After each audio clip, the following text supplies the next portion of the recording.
और आज 70 सालों के बाद मोदी जी को गोबर की याद आ रही है।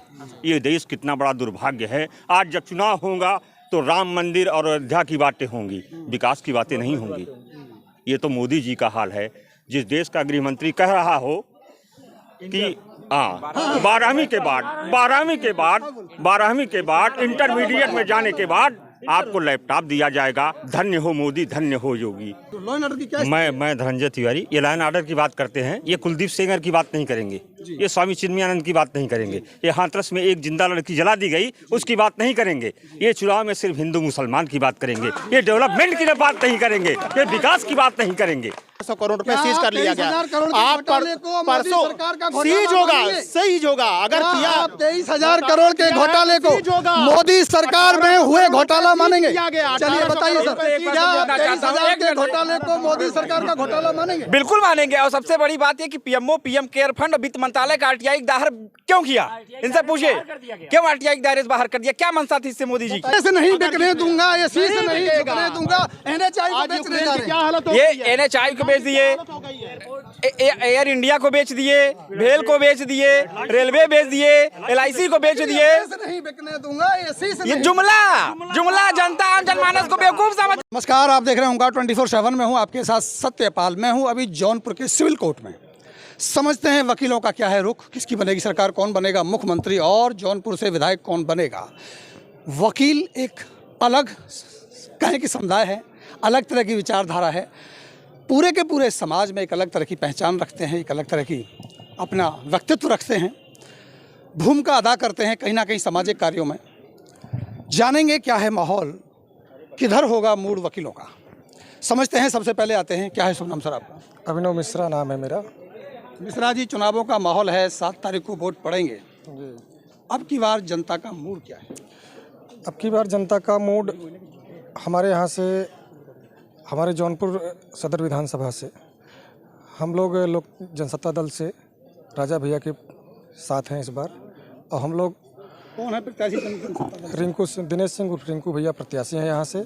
हम लोग सारी पार्टियों को से हट करके राजा भैया के पार्टी को हम लोग, यहाँ विधायक राव भारतीय जनता पार्टी का था जी, उसे बदलने का मूड क्यों बना? उनके बदलने का उनका कोई कार्य समझ में नहीं आया। 5 साल वो मंत्री रहे और समीकरण से चुनाव जीत गए। उनका कोई कार्यकाल यहाँ अच्छा नहीं रहा, सिर्फ जुमलेबाजी ही करते रहे, कोई काम नहीं किया उन्होंने। बहुत शब्द रहा। क्या सुना है? उपेंद्र विक्रम सिंह। विक्रम सिंह जी, क्या जनता का मूड है अब की बार? क्या वापसी होगी या परिवर्तन होगा? अब की बार भी योगी सरकार है, परिवर्तन की कोई गुंजाइश नहीं है, अनवरत होने की गुंजाइश पूरी है। और जहां तक जौनपुर की बात है, जौनपुर में 9 विधानसभा हैं जिनके आधार पर जनता उनको वापस मुद्दे जो 2017 के पहले जो हम लोग को लाइट नहीं मिलती थी, जो हम लोग को बिजली नहीं मिलती थी, जो अव्यवस्थाएं फैली हुई थी, रोजाना एसिड अटैक होते थे, घर चलती महिलाओं के साथ जो है बदतमीजियां होती थी, गायत्री प्रजापति जैसे आपके मंत्री जो गरीबी रेखा से नीचे होके 5 साल के अंदर ही 1200 करोड़ रुपए की संपत्ति बना लिए, जिनके ऊपर FIR तब दर्ज हुई जब सुप्रीम कोर्ट ने कहा ललिता वर्सी स्टेट के मामले में आप पहले FIR दर्ज करिए। जो इतना दुष्चरित्र थे कि उस लड़के के साथ उसकी लड़की के भी साथ जो उन्होंने दुष्चरित्र किया और उन्हें सजा भी हो गई। ऐसे वातावरण में लॉ एंड ऑर्डर पे बात करेंगे, हाईवे पे बात करेंगे और बिजली पे बात करेंगे, हर इशू पे बात करेंगे, सिर्फ और सिर्फ। जी हाँ, देखिए वकील लॉ एंड ऑर्डर के बिल्कुल रक्षक होते हैं। और मैं आपसे बात करूं, लॉ एंड ऑर्डर की क्या? मैं धनंजय तिवारी। ये लॉ एंड ऑर्डर की बात करते हैं, ये कुलदीप सेंगर की बात नहीं करेंगे, ये स्वामी चिन्मयानंद की बात नहीं करेंगे, ये हाथरस में एक जिंदा लड़की जला दी गई उसकी बात नहीं करेंगे, ये चुनाव में सिर्फ हिंदू मुसलमान की बात करेंगे, ये डेवलपमेंट की बात नहीं करेंगे, ये विकास की बात नहीं करेंगे, डेवलपमेंट की बात करेंगे। आपने सिर्फ एक नहीं, आपने गलत तथ्य उठाया ना। कुलदीप सेंगर के ऊपर FIR सुप्रीम कोर्ट के आदेश से दर्ज नहीं हुई है। कुलदीप सेंगर के ऊपर FIR योगी सरकार ने ही दर्ज कराया है। योगी सरकारी श्री प्रकाश यादव एडवोकेट जी, श्री प्रकाश यादव एडवोकेट। इस बार बदलाव होगा। क्या कहेंगे सुरक्षा के मामले में या यहाँ के? सुरक्षा एकदम व्यस्त है, भ्रष्ट है। अब यही आप जान लीजिए, वहाँ पर हाथरस वाला कांड है, ये कहाँ सुरक्षा है बताइए? इसलिए इस बार बदलाव होगा। सुरक्षा नहीं है, क्या क्या क्या सोच रहे हैं सर आप वकील साहब? जी क्या सुन रहे हैं आपका? आप पूछना क्या चाह रहे हैं? मैं जानना चाहता हूं कि अब की बार किसकी सरकार, सीधा सवाल। देखिए ऐसा है कि भाजपा सरकार तो नहीं बन पाएगी, मतलब बनाएगी बहुत ही, इसके लिए बहुत ही कांटों की टक्कर है, बहुत कांटे की टक्कर है इसके लिए। हाँ, ये जो है अब इतना जैसे आसान नहीं है इसको भाजपा को सरकार। जौनपुर सदर सीट का आंकड़ा क्या कहता है? हम सदर में खड़े हैं ना अभी? जी हाँ, हम लोग सदर में ही खड़े हैं। हम लोग नहीं देखिए ऐसा होता क्या है कि गिरीश यादव जी जो है, ठीक है, हमारे भाजपा, हम लोगों ने उनका सहयोग किया था, सपोर्ट किया था, हमारे यहाँ अधिवक्ता भी हैं वो, लेकिन उन्होंने जब से मंत्री हुए तब से एक बार वो हमारे बार में नहीं आए, न किसी से मिले, न हमारे अधिवक्ताओं का दुख उन्होंने कभी समझा ही नहीं। कोरोना काल में किसी भी अधिवक्ता भाई बंधु को नहीं पूछे कि आपको क्या दिक्कत है, क्या परेशानी है, इन्होंने एक बार भी हमारे भाइयों से इन्होंने संपर्क करने का प्रयास नहीं किया। इसलिए हमारा अधिवक्ता संघ काफ़ी इनसे जो है आक्रोशित है, इनसे विरोध में है। हाँ, यहाँ ये है कि यहाँ पे अधिवक्ता हमारे जो भाई बंधु जितने लोग हैं, अब सब लोगों का मूड बदल रहा है। हाँ, आने वाला समय खुद ही बता देगा कि किसकी सरकार आ रही है। अधिवक्ता नाराज हैं जी। जी हाँ, बिल्कुल, क्योंकि कोरोना काल में इन्होंने अधिवक्ताओं की कोई सुध नहीं लिया और सबसे बड़ा मुद्दा इस बार रहेगा महंगाई का, स्वास्थ्य का, शिक्षा का, चिकित्सा का, क्योंकि ये चिकित्सा कोरोना काल में इनके चिकित्सा पे पोल खुल गई। और रह गई हमारे सदर विधानसभा की बात, तो मंत्री जी बताओ कि 5 साल में कौन सी बिल्डिंग बनी जिसमें आज तक चूना लगा जो है? कोई ऐसा रोग गली नहीं, जिस गली में जो है ये अमृत योजना का जो चला है, किसी गली जौनपुर में आप चले जाइए, एक भी गली आपको ठीक नहीं मिलेगा, सब गंदे पानी उसी में जा रहे हैं, आ रहे हैं। तरफ खुदा है, प्रदीप कुमार निषाद, चारों तरफ गड्ढे खुदे हैं, सिर्फ पेपरबाजी होती है। अखबारों में, सुर्खियों में अगर थोड़ा कोई खिलाफ से बोला तो उसके ऊपर तमाम कार्रवाई करते हैं। ये बिल्कुल डिक्टेटरशिप अब तक के शासन में देखा गया। अब सवाल सबसे बड़ा ये है कि भारतीय जनता पार्टी की खिलाफत तो है, लेकिन सपोर्ट किसका? क्योंकि ये जो सीट है ये मुस्लिम बाहुल्य है, और मुस्लिम बाहुल्य होने की वजह से यहाँ के जो 3 प्रत्याशी मुस्लिम से हैं, जो डिवाइड करते हैं, बांट देते हैं, कैसे आप विपक्ष को सफल बना पाएंगे? इस बार हम लोग जो है जनता मूड बदलाव का एकदम पूरा मूड बना चुकी है। मैं अधिवक्ता रजनीश कुमार शुक्ला, हम सभी का समर्थन अधिवक्ताओं का है कि अधिवक्ता हित की जो बात करेगा हम सभी उसके साथ हैं। इस बार जनता मूड बना ली है दिनेश सिंह उर्फ रिंकू भैया की तरफ। इस बार जो भ्रष्टाचारी इस मंत्री के खिलाफ सभी अधिवक्ताओं ने बिगुल बजा चुका है, क्योंकि अमृत योजना और तमाम योजनाओं के ला के इन्होंने जो गलियों में जो गली कुच्चों को खुदवा के, जो वैसे भी जौनपुर बेहाल स्थिति थी, उससे बद से बदतर स्थिति इन्होंने बना दिया है। तो रिंकू भैया को किस आधार पे आप चुनना चाहते हैं? रिंकू भैया अधिवक्ता हित की पूरी लड़ाई, और ये जो है अधिवक्ताओं के जमीन से जुड़े हुए नेता है। अधिवक्ता की पेंशन बहाली के लिए अंतिम सांस तक लड़ने का वादा किया है अधिवक्ताओं से। चलिए, एक बड़ी समस्या है, वैसे तो किसानों की समस्या है, लेकिन क्योंकि आप वकील हैं, आपके पास बहुत सारे किसानों का आना जाना रहता है। एक बहुत बड़ी समस्या है पश्चिमी उत्तर प्रदेश से लेकर के पूर्वी उत्तर प्रदेश तक, सांडों का, गायों का, छुट्टल गायों का बहुत ज़्यादा स्थिति खराब है। अभी 2 दिन पहले मोदी जी का एक बयान आया था कि हम एक ऐसी व्यवस्था तैयार कर रहे हैं कि गाय के गोबर से कुछ ऐसी व्यवस्था बनाएंगे ताकि उन गायों को पालने का चलन बढ़ जाए और वापस उन छुट्टल गायों को, आवारा पशुओं को किसान पालने लगे। समझते हैं वकील क्या सोचते हैं, क्या गोबर से ऐसी कौन सी व्यवस्था बनेगी जिससे गायों को पालने का प्रचलन दोबारा से आए? बताइए सर। गैस रिन्यूएबल एनर्जी बनेगी गोबर से। आइए, आप बोल चले, आप नहीं, मुझे तकलीफ इस बात की है, मुझे इस बात की पीड़ा है कि यहाँ पे उसको बताया जा रहा है जिनका यहाँ कोई वजूद ही नहीं कि वो जीतेंगे। खैर अलग मैंने जो सवाल जहाँ तक गोबर पे ऐसी व्यवस्था ला रहे हैं, गोबर पे हमारे घरों में अपने दादा से पूछेगा, दादी से पूछेगा, हो सकता है माता पिता भी आपके पुराने उनसे पूछेगा। गोबर से यहाँ रिन्यूएबल एनर्जी का काम होता था, गोबर से गैस बनती थी, गोबर से खाद बनता था, गोबर से खाद बनता था। अब चलिए, आपका अपना विषय है, आपका अपना विषय है, गोबर से एनर्जी बनती है। इसी सोलर एनर्जी के बारे में कहते थे कि कैसे सोलर एनर्जी बनेगी, कैसे सूर्य की ऊर्जा से प्रकाश निकलेगा, कैसे सूर्य की, अरे यार सवाल इनसे पूछा गया, कहाँ है भाई साहब? सूर्य, अरे बाबा डिसाइड कर लो, आप जज बन जाओ तब।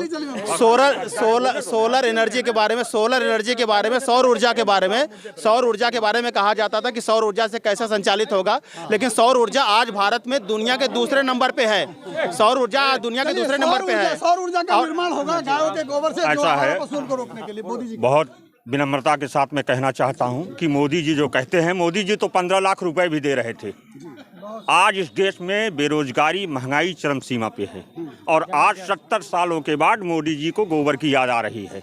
ये देश कितना बड़ा दुर्भाग्य है। आज जब चुनाव होगा तो राम मंदिर और अयोध्या की बातें होंगी, विकास की बातें नहीं होंगी। ये तो मोदी जी का हाल है। जिस देश का गृह मंत्री कह रहा हो कि 12वीं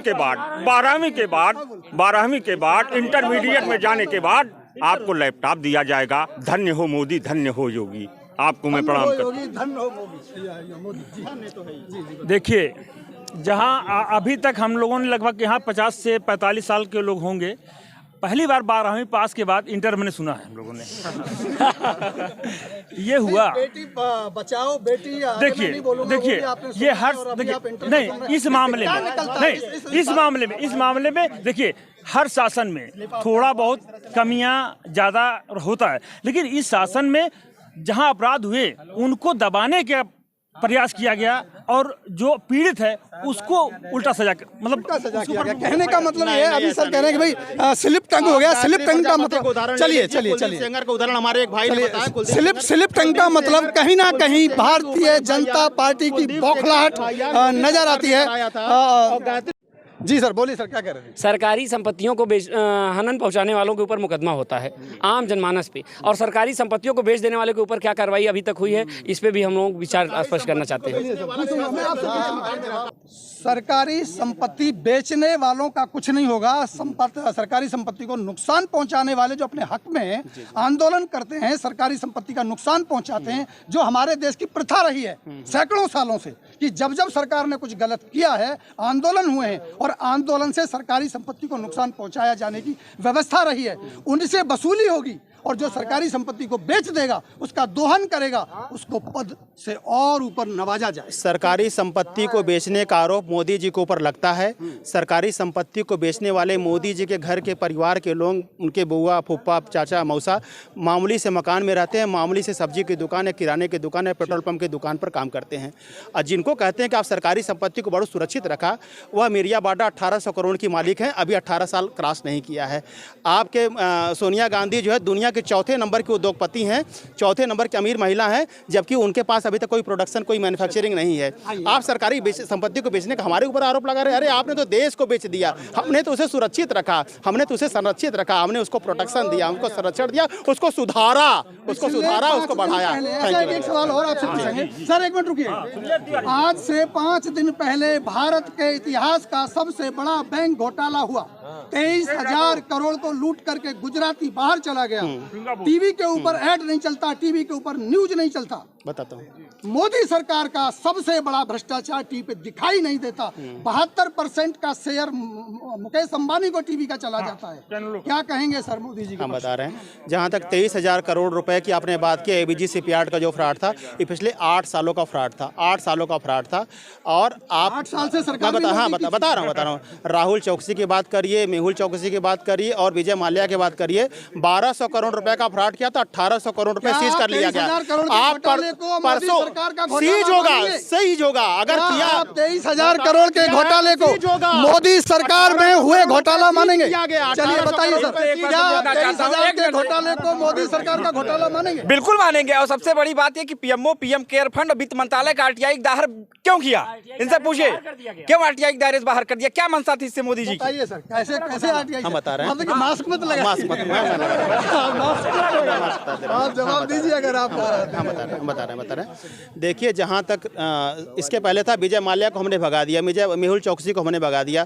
आपको पता है 1200 करोड़ रुपए का 1200 करोड़ रुपए का फ्रॉड हुआ था। अभी परसों की न्यूज थी, संसद में कहा गया कि 1800 करोड़ रुपए हमने वसूल कर लिया। यानी जितना फ्रॉड था उसका लगभग 1.5 गुना ज्यादा हमने उनसे वसूल लिया, इन्हीं के संपत्तियों को। देश नहीं बिकने दूंगा, ये शीश नहीं बिकने दूंगा। एनएचआई को बेचने जा रहे हैं। ये एनएचआई को बेच दिए, एयर इंडिया को बेच दिए, भेल को बेच दिए, रेलवे बेच दिए, एलआईसी को बेच दिए। नहीं बिकने दूंगा, ये जुमला जनता आम जनमानस को बेवकूफ समझ रहा है। सा सुन ले मेरी बात, लास्ट मेरी बात,